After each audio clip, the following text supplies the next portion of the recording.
with myself, I've never gone on very big hunting parties and always traipsing around with my buddies and making deer drives. I've never hunted like that. I've always been a solitary hunter.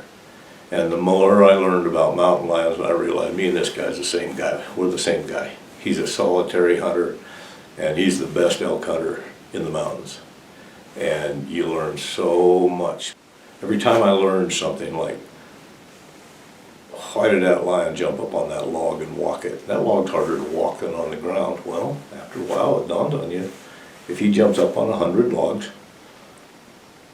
one of those logs is going to have a porcupine under it, or a rabbit run out from it, maybe a deer bedded on it. He doesn't do anything haphazardly, but he's doing it by himself.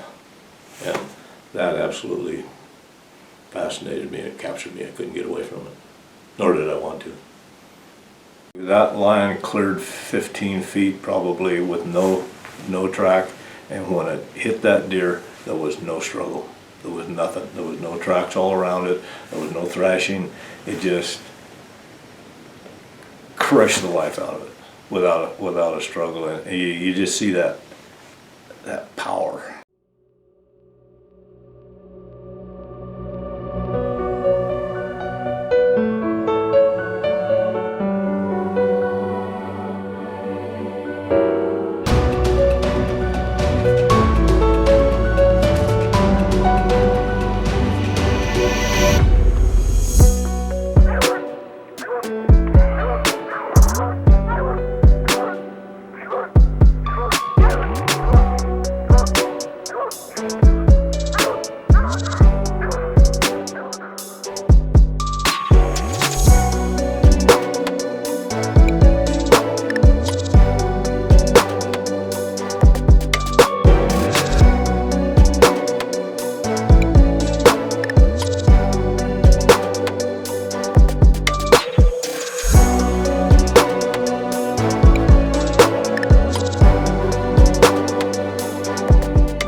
Cabin. He's a mountain lion outfitter in Darby, and in fact, there's Jerry right now.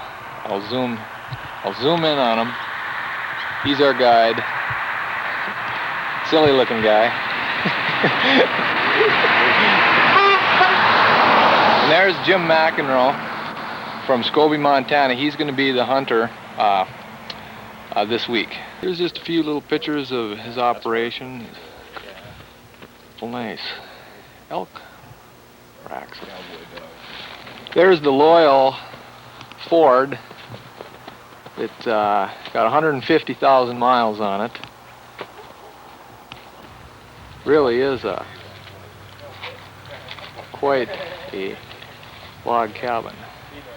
Do you have any other heating source in this cabin, or is that it? The fireplace over there, but it's not constructed right. It doesn't draw very well. Perhaps more for looks or something? Well, it was intended to heat the cabin, but when the atmospheric pressure is just right, the smoke comes boiling back down into it. As you can see, everything's pretty well smoke stained through the years. Yeah. So we don't use it anymore unless it's just a real clear, cold day. It seems to burn pretty good then if the wind's not blowing too hard. Tell you what we'll do. We'll work our way over to. Work our way over and maybe see what kind of dogs he's got for us to hunt with. Now this sled's built by Arctic Cat, the same outfit that built the snow machines. The sled part, it just hooks on the back of the snow machine, and you can see the runners. You know, I can tow this box, and this box here is just a plywood box that I built. It's got a partition in the middle and a door in each end, so I can put a hound in each end of it. And they're safe. They're protected in there from the wind and the cold. A little home sweet home. Oh, and it's loaded. There's a dog in it. Let's see here. I'll zoom in on that smiling face there. He's a little shy. This dog's he's a different breed of cat, boy. He don't have nothing to do with people, but he's actually kind of ornery. And what's his name? Lynx. Lynx. That's Lynx. Huh. Has he got any lynx yet? No. He says, I've run a couple. I can't catch him because I'm not fast enough. But This dog here is a real good lion dog. Well, that extra collar you got on his neck, what is that for? It looks like it's Protection. just protection. It's Yes. got some little barbs on it or something? No, Or they're not barbs, they're just spikes. just spikes? But it'd be pretty hard for any animal to bite down on that and really, I mean, they could bite through it, but they'd have to really crunch to actually kill the dog. Here is named Arky. Arky? Yep, he's just a young dog. Stay. He's 2 years old. I got him from Arkansas. Come here, boy. He's just a nice young dog. He's a registered blue tick. We caught 6 lions with him last winter, and he did really well.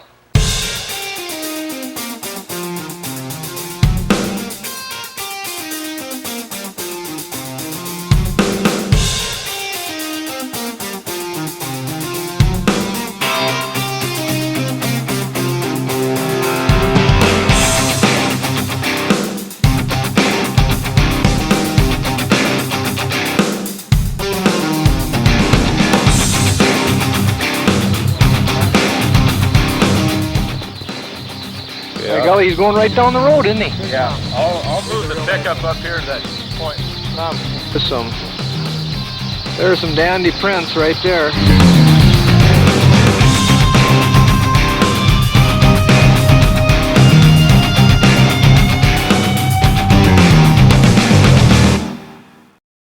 By golly, really something. Jim, hold your hand back down there again. Yeah. Good size print. Oh, we're gonna unload the dogs. Everybody's pretty well packed up, and we're gonna go after this lion. Okay, I want you to unzip my backpack and drop that in here on my back. I'll just drop that back down. Dogs are getting excited. I think they sense that there's gonna be a little action. Okay. Boys are picking up the scent. Must be pretty fresh track. Well, that's what we've been after, folks. We've trailed him up and down the mountain. How many times, Jerry? Huh? How many times have you been up and down the mountain after I that? don't know, I've been around and around. Holy smokes. Pine tree? Not a bad idea. Okay. I really got a nice picture of him here. Let's move around by you. Okay, Barry, he's looking at me. Okay. He's a beauty. Oh, you can make a good shot from there. I got pick your gun up.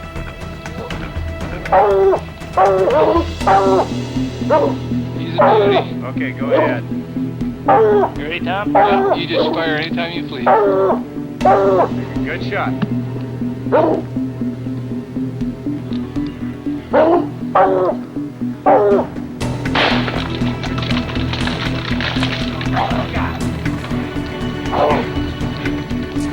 Can you tell where you hit? Well, Jerry, thanks. Good time.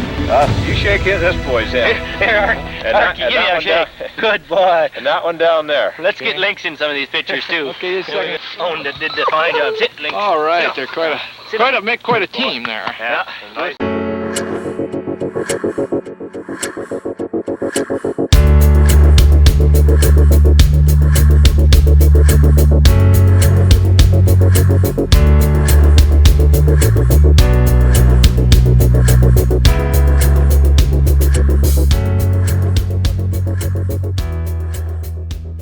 One time, a rancher called my dad over on the coast, and I had never seen a cougar. Very few people ever did then. We see more now than people on the coast talked about them, but you never saw one.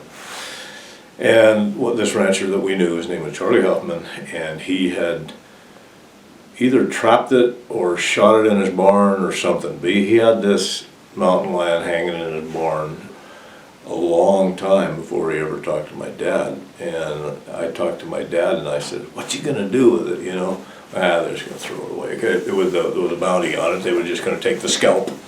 And back then, if we're talking about 1955, 6, 7, and 8, the bounty was $50 for a male lion and $65 for a female. You just had to turn in the scalp to the county. And so anyway, that's all they were going to do with this. And I said, "Oh man, I want to skin this thing." I had a knife, and I love to skin and clean fish and stuff. So we went up there, and this lion's hanging in this barn. Whoa. But I skinned that thing. And I didn't know how to skin one because I didn't know how to skin the paws or the head or anything. So I just took the skin off of it. Well, the skin was too rotten to do anything with, but I had skinned a mountain lion, and that was a big deal to me. But I just had that fascination, and then when I moved to Montana, there wasn't very many actual lion hunters here, but there was a few guys in the valley, and I got in with one guy and just for a day, and we treated this mountain lion. It was his first one ever, and my first one that I'd looked at, seen alive, and boy, it just caught me. And so the struggle then was to get a dog that could do this. And back when you start hunting mountain lions, and I'm sure every lion hunter that I know will agree with this, when you're young and just starting, you need a pretty good dog. By the time you're 50 years old, all you really need is a dog that can bark, because you're better than most of the dogs. You know, I mean, it's natural to just get better and get better and get better and know how to work these trails out and stuff. But back then, I mean, I needed a good dog. Well, that was hard to come by, but I finally got one. And I don't know how to say why I got started. Just the whole adventure of the thing and the ego of the thing, that it puts you physically into a different class. If you're going to be good at this, you're not stalking whitetails on the river bottom. You better be able to really go, and with that sense of pride of being able to do that. And you know, we all have egos, and that was also kind of a big thing. Like, I can follow those dogs, it doesn't matter where they go, I'll be there.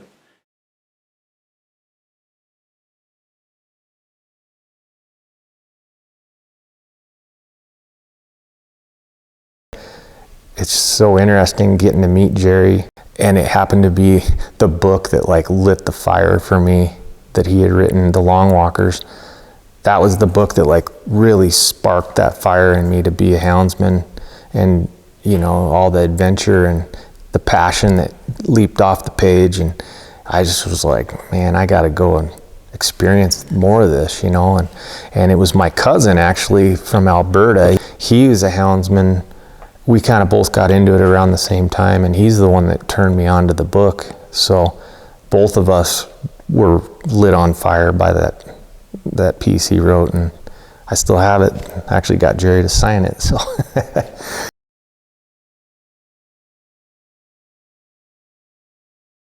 The best for a lion hunter, as far as I'm concerned, is you're running one animal with one dog, and there's so much satisfaction in that. You know, other than having a pack. I mean, it's nice to have a few dogs around sometimes, but not in general. It's just the satisfaction of doing that with one good dog is just, it's huge. In all hunting, and that's my career and my passion in my life. I've most of my pursuits, when you just kind of weigh it all out, has been by myself. And I just find like I'm a better hunter.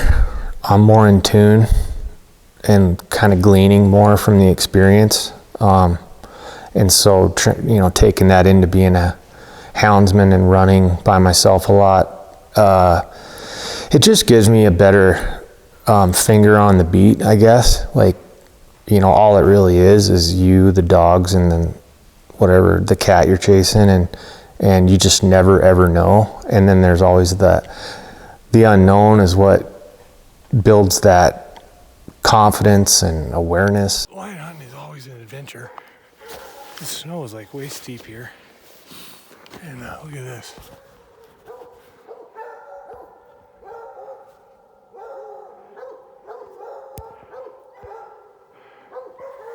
About 80 feet. It's a challenge, I guess. It's a personal challenge, but that challenge just isn't physical. It's the mental side, and it's knowing you can go out with a pack of dogs, find a cat, turn them out, run the cat, catch it, get to the dogs safely, bring them off the mountain, and come back home. And I like that journey. I like that process, and I love to do it with friends, but at the end of the day, there's so much gained being a houndsman. That's when you're running solo. yeah, it's just something I think I'm pretty lucky to be able to do every winter, all winter.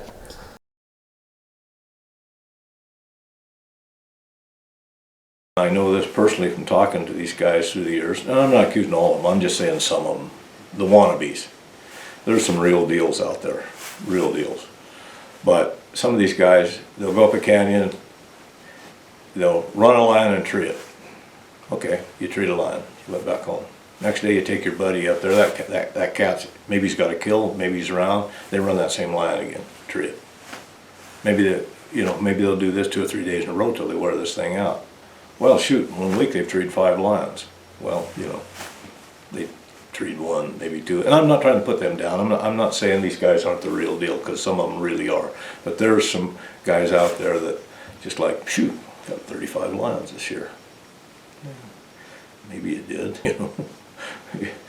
if you're talking about somebody like Tyler, he tells you that, that's what happened.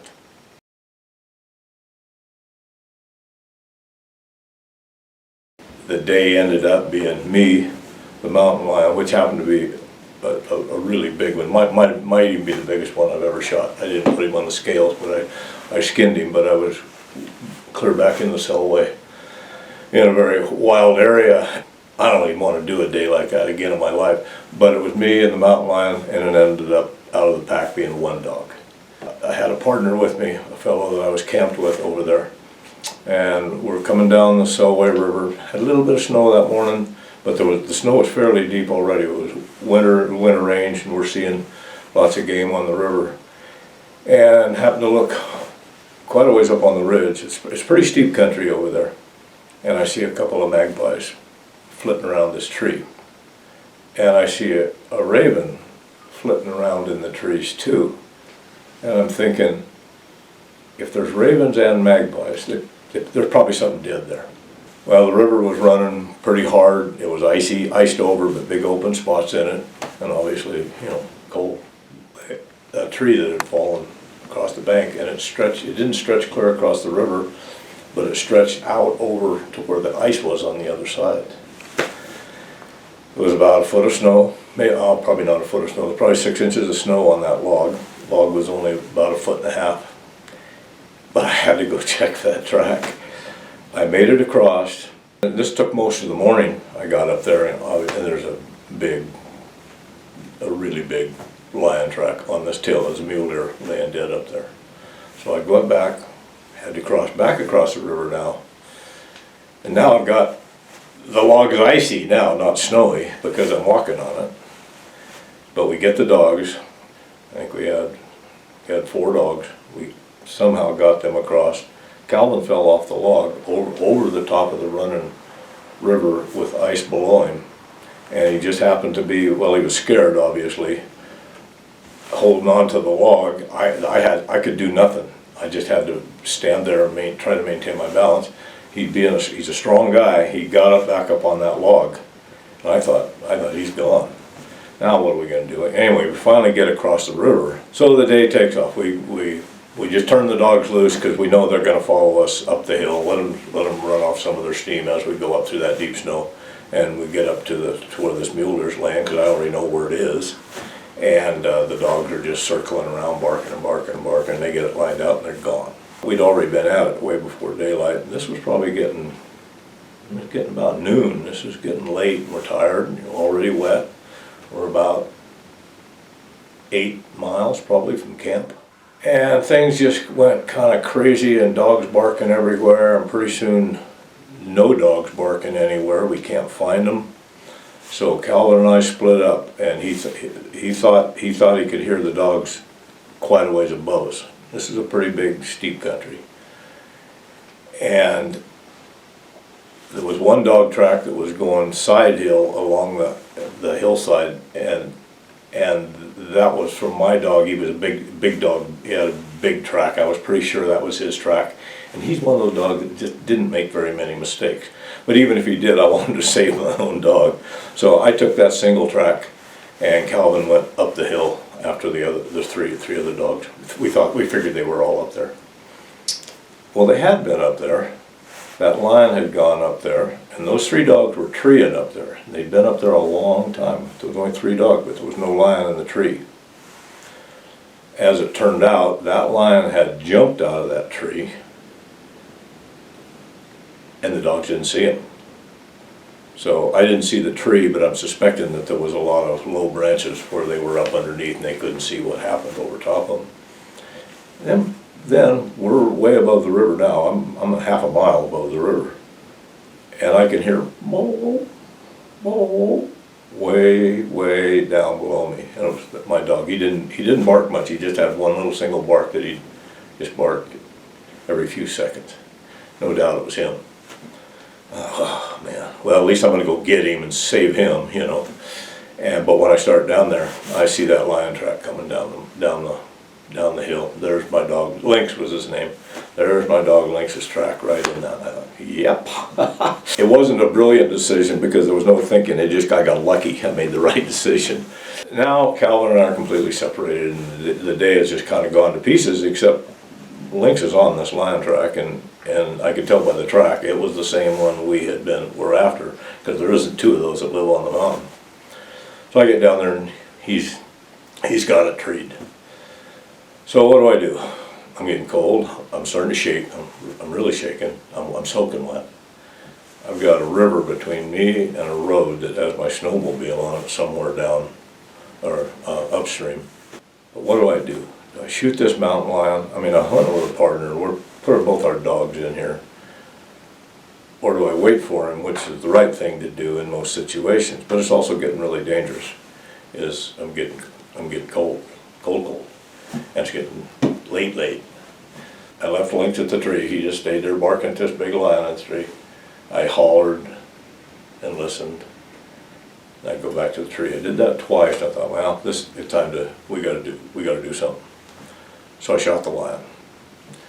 Anyway, he bailed out of the tree into a big, deep snow on this rock slide, and he was only laying when I found him 200 yards from the river. I've got my dog. I've got this lion. I'm feeling a little guilty about what I've done, but I can't find my partner. So I dragged the lion down to the edge of the river, right out to the edge of the river where I could see him from the road across the river. And now I've got to get over on that road, and I'm not hypothermic, but boy, it's close. Everything's cold. Everything's soaking wet. Everything's cold. And that dog, he's looking at that river. I think he knows what's got to happen. So I get my leash on his neck, and I cinched his collar up. You know, because usually a hound, he can pull out of a collar pretty easy with all that loose skin. I cinched him up tight. I got my leash on him. And I got to go into the Selway River, and I got to get across it, and now I got to get 8 or 9 or maybe even 10 by now miles from camp. I got to get to camp. I went in first, obviously, dragging him like I had a big blue marlin on the line. And but once we got about a third of the way across, the dog realized that he's going. So now he's wanting to get to the other bank, not stay at the one he was on. So he charges across, and he's pulling me, and I just turned loose of the leash, and I'm walking down the river, and I hear a shot just over on the hillside. Well, my partner, because everything was all messed up, he just was coming down with the dog. He thought that shot he heard was me signaling for him. So he, a little bit later, signaled me back. Oh, good God, there he is. And he shows up on the riverbank with the other 3 dogs. He's a stout guy. He tied all 3 of them dogs to himself and bailed in and brought all 3 of them across. So now we got all 4 dogs. There's a couple of those dogs that needed to stay over there, but you don't do that. And now we walked to our snowmobile. They're about a mile down the road. And we got on the snowmobile, started them up, and we headed for camp. And we're both pulling dog sleds, of course. But we got our dogs in the sleds, or in their boxes. They're warm. They're done for the day.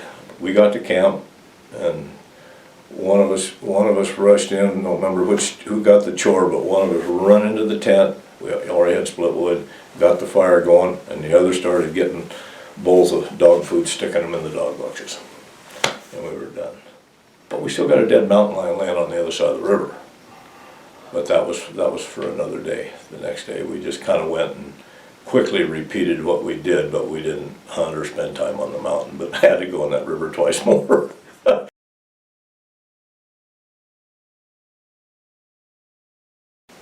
If there were 10 lion hunters in this valley, you could line all of them up. There wasn't 5 pounds of fat on any of them all together. You know, that was just the way you had to be. It was all done on foot. The other thing that was there was something else, and it was that knowledge and that skill of finding those dogs without electronic equipment. Now you've turned those dogs loose in, well, it's the wildest country in the United States. It's the Rocky Mountains. It's mountain lion country. You got to find them. They're not. You can't always hear them. You can hear them when you're on top of a ridge if they're in the next canyon below you, but if they're in the next one over, you can't hear them. You don't know where they are. So that skill, there was such a pride that ran through, you know, the older, and I think maybe the younger ones too, but the old-time hunters, that was the pride. I could turn those dogs loose, and I will find them. It's a contract. When you unsnap that leash, you're done. You don't just say, well, tired, better go home. You know, boy, I'm getting cold, I gotta get out of here. You can't do that. So being able to make a wise decision, there's so much pride in being able to, because we don't always make wise decisions. There were times when the sun's down and it's dark and you're thinking, oh man, what in the world was I thinking? But you still have a contract. You go home with your dogs. And that doesn't always work either. Sometimes you gotta come back and look for them. But the contract was, I will find you. And when the dogs make a mistake and lose the track, it's kind of up to you. It's up to you to get those dogs, find those dogs somewhere and put them back on it. Now, to put them back on it, you need to know where it is. So that's the other tool, because you learn to do that. If you only depend on electronic equipment and you only depend on those newer technologies for your skills, you won't learn these things.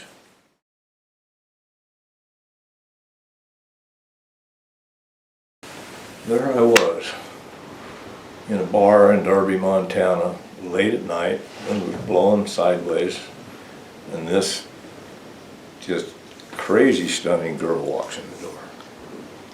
And she walks right up to me, and she says, how big is a mountain lion track? And I looked at her and I thought, about the size of your waist, a really big one. And she said, would it ever be that big? Yeah, I guess.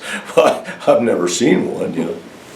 And she said, well, I think I saw one today. She was working for the Forest Service. They were doing some thinning and burning or something. And I knew where she was talking about. When she said where they were, I knew right where it was. It was a really good, it was one of the crossings that I checked all the time. I always went up there because that was a good place to check. And I says, you think you can find that track? Oh, I know right where it is. She says, right where we're working today. So I ordered 2 more drinks to go, and give one to her and one to me, and we jumped in my truck. I didn't take my dogs because it was in the middle of what this wasn't going to happen this night. And we went up there and stopped the truck. We got out, and she stood right there, and I looked down and I, you got to be kidding me. It's like, I mean, I'm exaggerating here a little bit, but like I can stick my head in that thing, that track. It was a big one. And he was traveling, but he was traveling through country that I was familiar with. So I came back the next morning, obviously. I was too far behind him, couldn't catch him. So I went to the next canyon, found the track. I was still another day behind him. Couldn't catch him. Now my dogs are getting tired, feet are getting sore, because I only hunted with 2 dogs. Sometimes 1, but 2 at the most. Dogs are getting tired. I just could not catch this mountain lion. And the track I wasn't being fooled by that track when I first saw it. You know, sometimes the snow can fool you by the way it melts. It can look bigger than what it is. This was a monster, a monster. A job had opened up on an island to guide hunters on Catalina Island. They needed somebody. I needed a job. And I got on a plane the next day and flew to Catalina Island with that mountain lion in my mind. where is he? Well, he'd kind of run his circuit and came back, and a fellow that, just an excellent mountain lion hunter, he found that track, and he ran it and treated. He killed the lion. This lion weighed 118 pounds. It was a big male, but that's very small for a big male. That's 40 pounds light. If I remember right, he said most of its tail was gone and a lot of its fur had fallen out. The very sick mountain lion. Man, and I thought, when I heard that he'd killed it, I thought this is going to be one of those, would be a new world record. But it just had a huge foot, and it had been a record lion at one time, no doubt, and probably just a few weeks before that. But so I didn't get him, but you know what? Got the girl. Yep. Yep. Yeah. Talk about a fresh track.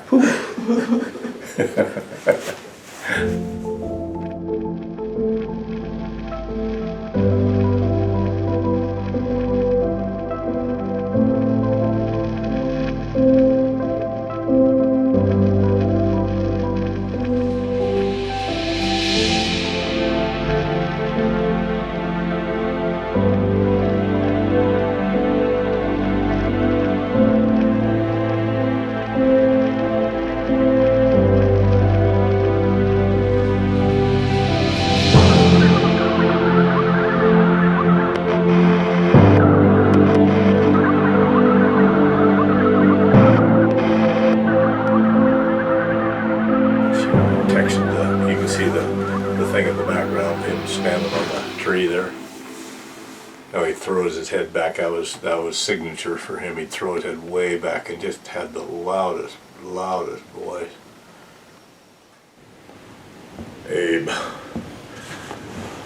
I had a friend who lived in town in Hamilton. He had two dogs. He had a dog named Speed, who wasn't very fast because he'd been bitten in the hip by a bobcat and he was crippled all the time, but he was a nice dog, a good dog. And then he got a puppy from a guy who had a litter, they were tree and walkers.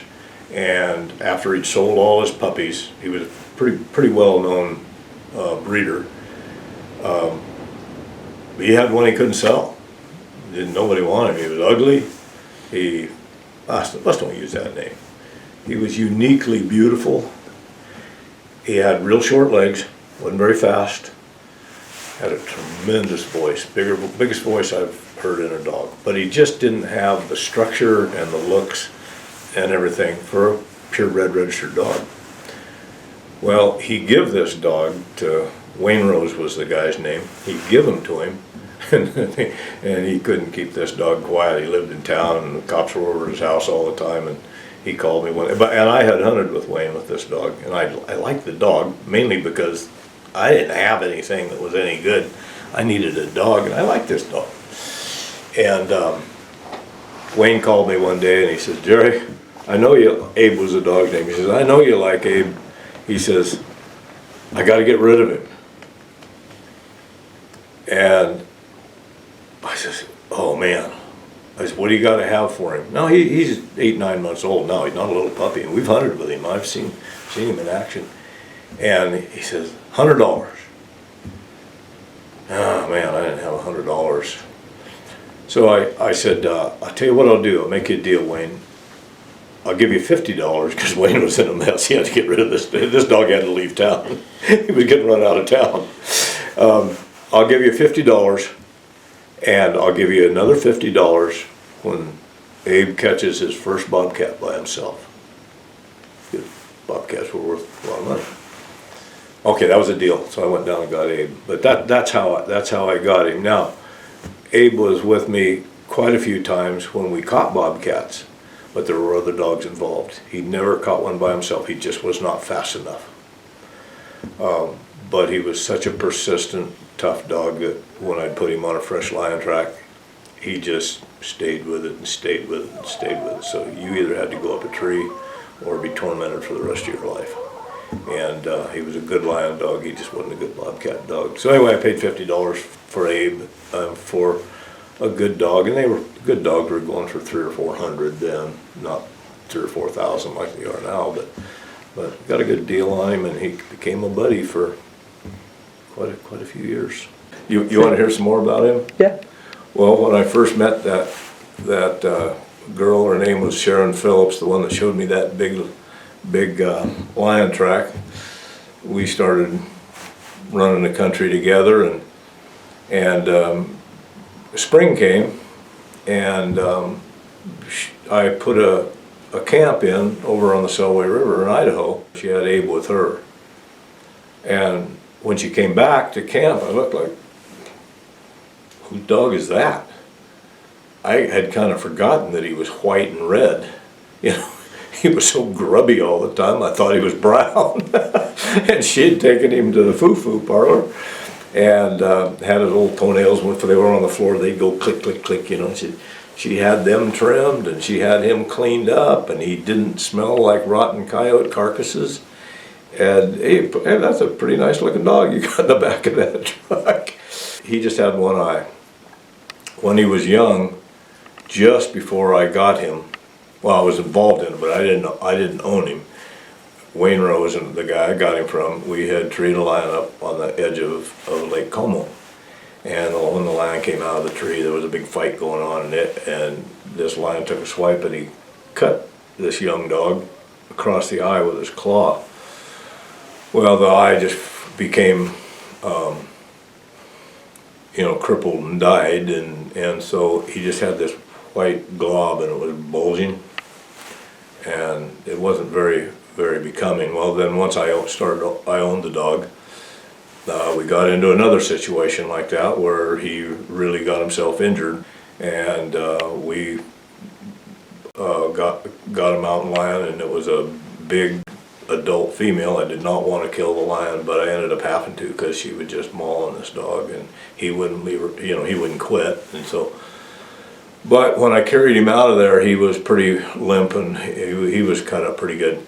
And I took him to the vet immediately down here in Hamilton, and he was frostbitten on the bottom, and his tits were all frostbitten, and they were black. And of course, he's scratched up. He's got cuts all over him. So when they anesthetized him, the vet told me, he says, we might as well just overhaul this dog. Let's cut those frostbitten tits off his belly. He's a male dog. He doesn't need these things. They're just hanging in the snow. Let's take that eye out, because he can't see out of it. Sew him up, and get him fixed up. And Get him a black patch. yeah, actually, there was a couple situations where he'd sitting on a bar stool next to me, and I think he's worn a patch before. I think he'd had a patch made for him. Anyway, this dog's got more character than anybody. We got him all patched up. Now he's a fine looking fellow. He's cleaned up and he's healthy, and his disposition completely changed. No more barking at every little, he barked all the time. He's a hound, but no more frustrating, fearful barks. That eye must have been giving him a lot of pain, and it was swollen up and bulgy, and he just became a lot nicer dog. He was at peace. I don't think he was in pain anymore. Talk about a character. He looked like Whitebeard the pirate with that one eye.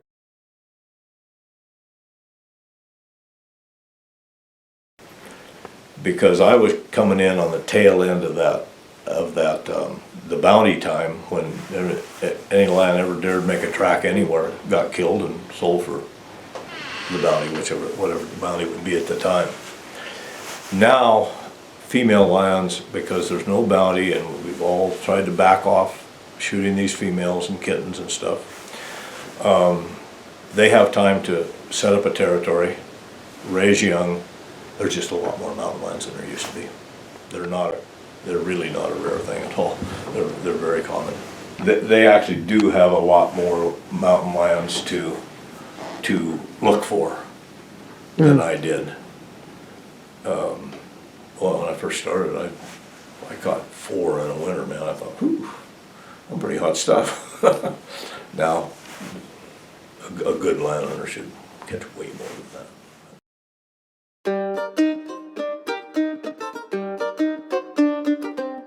And I took my 2 dogs. I was trying to get out of this. It was done. It had run its course with me, and they offered me quite a bit of money for 2 of my dogs to hunt jaguars on the ranch down there. And that was a dream of mine, was to do that. I took 2 really good dogs, or I wouldn't have went, because I'd still be there if I tried to rip these guys off. And those dogs hit the ground every morning running, and there was so many strange tracks on the ground and smells. They just was running stuff all the time. We ended up treeing a small cat called a jaguar, which is kind of a small form of kind of a dark colored cat, about the size of a Canada lynx. And we did run a couple of jaguars, but we never caught one. And that, I kind of put the blame on the guys I was hunting with. It just too much talk, too many people had to be involved, too much chatter, too much. I couldn't get going in the morning. By 10 o'clock, dogs couldn't smell anything. It was so sweltering hot. Everything had steamed off the floor. But we caught anteaters, we caught crocodiles, we caught capybaras, which is the largest rodent in the world. These are 2 nice, well-broke dogs that only run cats, but you can't blame them. They had new stuff to go on, and those guys didn't blame them. They said, don't worry about it. They'll settle down. And they did. They turned out to be pretty good dogs for those guys, and I sold those dogs to them and came home. They caught many jaguars after you left. Oh, yeah. Is that all right? Yeah, no, the dogs worked out fine. I just wasn't there when that started to happen. But I will tell you an interesting story if you want to hear about Venezuela. And because I think this is unique. I don't know anybody that's done this. I did it by accident. Of course, there's so many crocodiles in that Venezuelan jungle. And this crocodile scooted out, because you're walking around waterways. It's the only place you can go without having to cut a trail. They were all of a sudden chasing something, and it went under this real low bunch of just roots and limbs and stuff. There was a space about that big, and I thought, man, I could hear it. It sounded like it was roaring. I thought, wow, I wonder if they've got an ocelot or something. They had something in there. I could hear it roaring. And I'm inching my way in, and the dogs are fighting. I'm trying to get, I only got room for me, and I'm trying to push them back, and they wanted to get in. They're stepping on my head, and they're scratching me, and I'm pushing this in, trying to see what in the world. Because as soon as I saw what they had, I was going to pull that trigger a couple times. Once I got in there, it was a crocodile. And it wasn't very big. He was about 4 feet long, maybe. Here he come, and I just went like this, ducked, and he stepped right on the back of my head, ran right over the top of the back of me, and he was out of there. I had blocked I'd blocked his entrance, But here he come, went right over the top of me, down the creek while the dogs caught him. And so fast, that crocodile reached around, and one of the dogs I had there was named Arky. He grabbed Arky by the side of the head, I guess it was, a loose skin right here. And a crocodile, when he kills something, he likes to roll and twist and tear pieces off. But he was rolling and twisting with the dog trying to get to the water. Of course, I'm right behind him. The other dogs were barking, and the Venezuelan guys that was with me, their dogs were barking. I mean, it was one of the biggest bar fights I've ever seen. And I jumped down in there with him and started whacking at this crocodile with my machete and trying not to hit a dog. And finally I got him just right behind the head on the spine there, and he just stiffened up. We had the crocodile, and I was so sick of eating those capybaras, which is it's the largest rodent in the world. Most people know that big one will weigh 120 or 30 pounds. That's a big rat. I was so tired of eating them. We took this crocodile back to camp. I cut the tail off. It had a nice chunk about like that. Nice, that big around, nice pure white meat.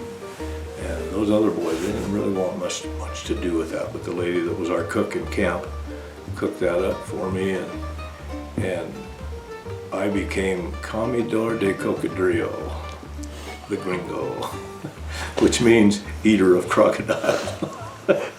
I have to kind of like the title.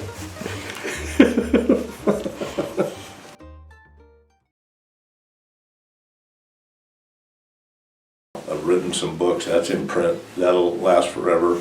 Will my young ones coming along, will they ever read it? I don't know. When I was a little boy being a mountain lion hunter, about the coolest thing I could ever think of. And I don't think I was that unique, but I think if I was born today, if I was 10 years old today, I would be way more unique if I thought that. Kids have toys and tools and electronic tools and other things that take their interest. So yeah, I have thought about, what are they going to think about Grandpa? You know, was he a sadistic killer that just liked to shoot stuff? I mean, hunting is such a bad thing to do. Are they going to think about that? Or are they going to see what conservation truly is and game management truly is? Are they going to actually know that there's more game of all kinds nowadays than there was even when I was born? I was born in 1945. There was hardly any elk in this country. There was very few mountain lions because they were all killed for bounty. There wasn't very many deer. There was a lot less antelope. I mean, are they going to see that? Or are they just going to think, well, you have some animals here, you go out and shoot them, now you don't have animals. So it's bad. I don't know what they're going to think, but I do think about what they're going to think, and I hope they get a good impression. We all want to leave a good impression when we leave. So yeah, I do think about that. I've been running for about 25 years. The first half a dozen years or so, I never owned a dog, but I helped handle and train dogs and learn, and kind of had mentors along the way, you know. And to be honest with you, what really lit my fire was Jerry's book, Longwalkers. It's like I was green, and it kind of got me really fired up to start. And then as we progressed and I'd caught a lot of lion with friends and mentors, I got my own first dog, and then that led to 2 to 3 to, you know, and now at this point I'm breeding my own type of bloodline. And in 25 years, I've probably treed in that 650 range. I hunted with Jerry Lewis 40 years ago. That was, I guess, my second lion hunt. And I got inspired to get my own hounds after hunting with Jerry, and started running cats myself. While hunting with Jerry, I learned a lot.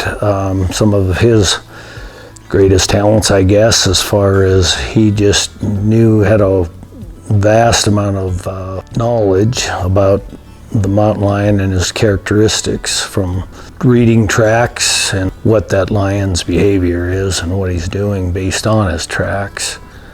Also, dogs. He knew how to train dogs, and so I picked up a lot of tips from Jerry over the years.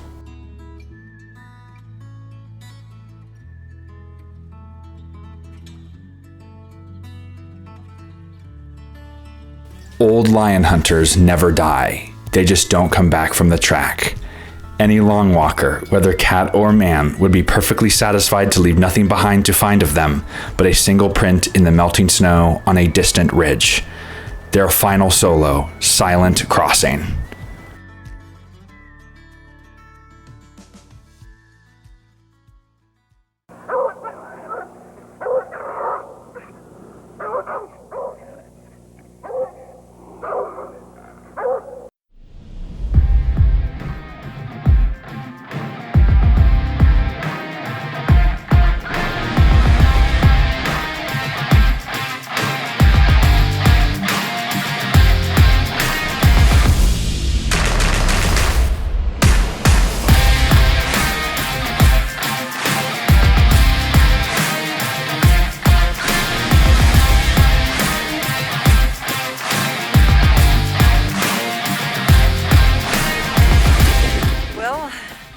have to go down an avalanche chute.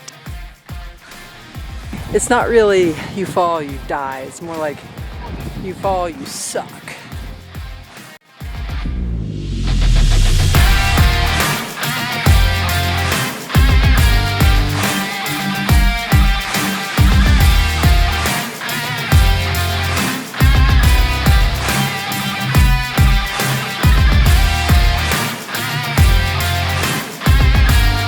Brought in the big guns, Tyler Johnerson. Got Tyler Johnerson here.